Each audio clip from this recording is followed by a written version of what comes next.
Hello everyone, welcome back to my channel. I hope তোমরা সবাই খুব ভালো আছো এবং আমরাও খুব ভালো আছি। এন্ড আজ আবার চলেছি যে একটা নতুন ব্লগের সাথে খুব তাড়াহুড়োর মধ্যে ব্লগটা স্টার্ট করছি। সকাল থেকে একদম সময় পাইনি, এখন রেডি হয়ে যাচ্ছি মালদা পুষ্প প্রদর্শনী মেলাতে আমাদের প্রোগ্রাম আছে, ওখানেই যাচ্ছি। বাকিটা পরে বলছি, এখন আর বেশি কথা না বলে চলো আজকে ব্লগটা স্টার্ট করি। এই দিকে শ্রীপর্ণা, আচ্ছা প্রচন্ড ঠান্ডা লেগেছে, যাই হোক এখন সবাই একদম ব্যস্ত আছে। হ্যাঁ, এদিকে ভাই, ওদিকে হচ্ছে অনুশ্রী, আর এই হচ্ছে আজকের লুক। যদিও সাদা শাড়ি যায় না হোক গানের সাথে, বাট কিছু করার ছিল না, আমাদের হাতে আর অপশন ছিল না, তাই জন্য এইরকম একখানা মানে সাদা শাড়ির মধ্যে ভাবলাম। তো যাই হোক, আর আজকের প্রোগ্রাম হচ্ছে আমি, কাজলি মানে আমাদের অনুশ্রী ম্যাডাম, আর শ্রীপর্ণায় যাচ্ছি, কারণ সঙ্গীতার হচ্ছে একটা ইম্পর্টেন্ট কাজ আছে, তো ওখানে গিয়েছে। সন্ধ্যাবেলায় যেটা প্রোগ্রাম আছে সেখানে থাকবে, আর তিয়াসার হচ্ছে এক্সাম আছে বলেও থাকছে না। তোমরা তিনজনের প্রোগ্রাম করছে ভাই। তো যাই হোক, আমাদের সন্ধ্যাবেলা আরো একখানা প্রোগ্রাম আছে, তো আগে এটা করি মানে পুষ্প প্রদর্শনী মেলা, দেন মানে ওখানে যাবো। তো যাই হোক, এখন তাড়াতাড়ি বেরোই।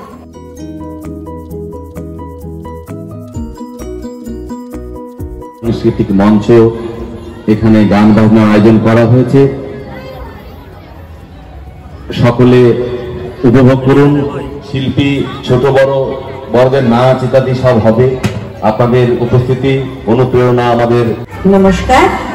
হর্টিকালচার অ্যাসোসিয়েশন আয়োজিত 46তম বর্ষ পুষ্প প্রদর্শনীর সান্ধ্য সাংস্কৃতিক অনুষ্ঠানের সঞ্চালনায়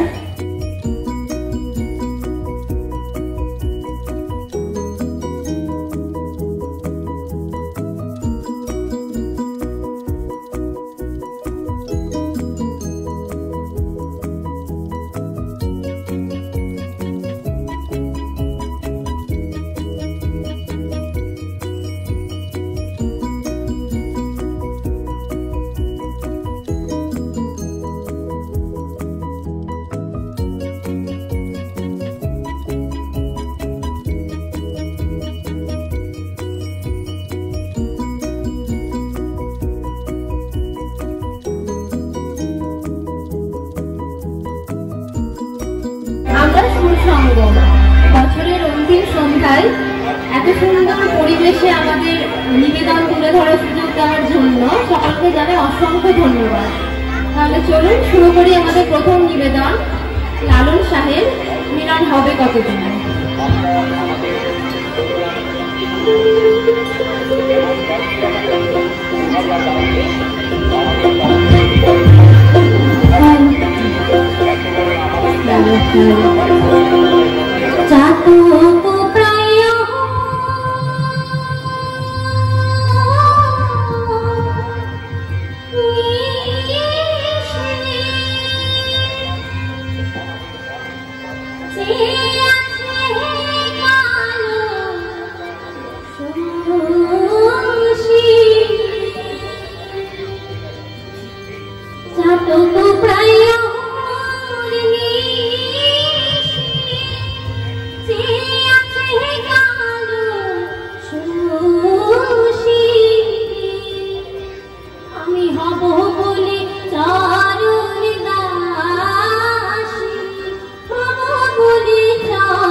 জানে রে তো তারা সুন্দরী কমলা আছে।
এই দেখো রকেটটা বৌদি এসেছে, মেয়ে কই? এখানে বৌদি মা সবাই এসছে, আমরা বেরোচ্ছি। চল চল চল, আমরা বেরোচ্ছি, মায়েরা পরে আসবে। দ্বিতীয় প্রোগ্রাম যেখানে আছে ওখানে যাচ্ছি। সবাই হাই বলে দাও ব্লগে। বৌদি আর মেয়ে কই? মেয়ে মেয়েকে বাড়িতে এসে যাই। এখানকার প্রোগ্রাম হয়ে গেছে, আমরা বেরোচ্ছি, মায়েরা পরে আসবে। টাটা করে দাও এখানে।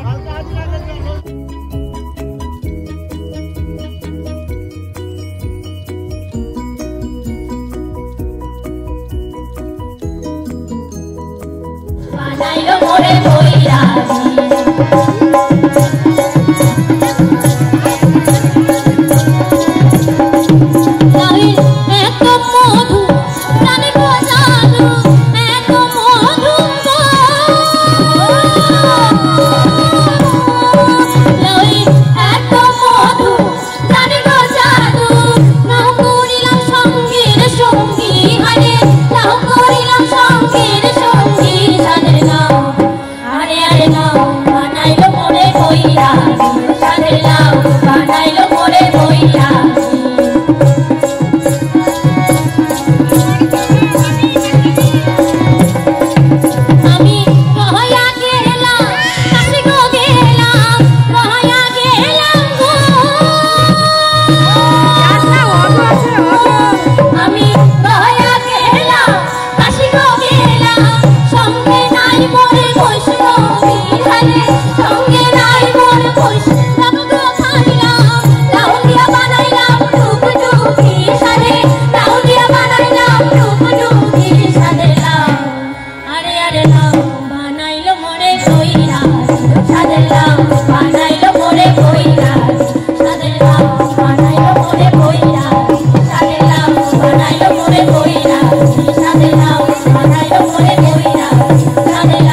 প্রোগ্রাম কমপ্লিট, আমরা সবাই টায়ার্ড। এই যে সব গার্জেন গুলো চলে এসেছি এখন অর্ঘর বাড়িতে, যেহেতু ভাইয়ের বাড়ির কাছে প্রোগ্রাম ছিল। তো অনেকবার রিটেক করলাম এই পার্ট আমি রেকর্ড করার জন্য। পাশে মানে এমন দুজন প্রাণী আছে, এই যে এই দুজন প্রাণীর জন্য আমাকে বারবার রিটেক করতে হচ্ছে। আমাদের গল্প চলতে থাকবে। তো একদিনে আমরা দুইখানা প্রোগ্রাম করে ফেলেছি, এখন প্রচন্ড টায়ার্ড ফিল হচ্ছে, মাথা কাজ করছে না কি বলছি না বলছি। তো যাই হোক, মানে যা যতটুকু পারবো আমি ফুটেজগুলো শেয়ার করবো, কারণ আমার এই ফোনটাতে আমার একদমই কোনো গান মানে এখানকার যেটা ভাইয়ের বাড়ির কাছে সেটা একদমই রেকর্ড করা হয়নি। তো যা যতটুকু পাবো এর কাছে আমি শেয়ার করবো। তো কেমন লাগলো অবশ্যই জানিও, অ্যান্ড ভালো লেগে থাকলে অবশ্যই লাইক শেয়ার কমেন্ট সাবস্ক্রাইব করে যেও। অ্যান্ড সামনে নতুন বছর আসছে, তোমরা আই থিঙ্ক এইগুলো কি আওয়াজ করছিস দেখ। তো আই থিঙ্ক তোমরা এই ব্লগটা নিউ ইয়ারের দিন দেখছো। Happy new year to everyone. সবাই ভালো থেকো, সুস্থ থেকো, সাবধানে থেকো। দেখা হবে খুব তাড়াতাড়ি একটা নতুন ব্লগের সাথে। টাটা।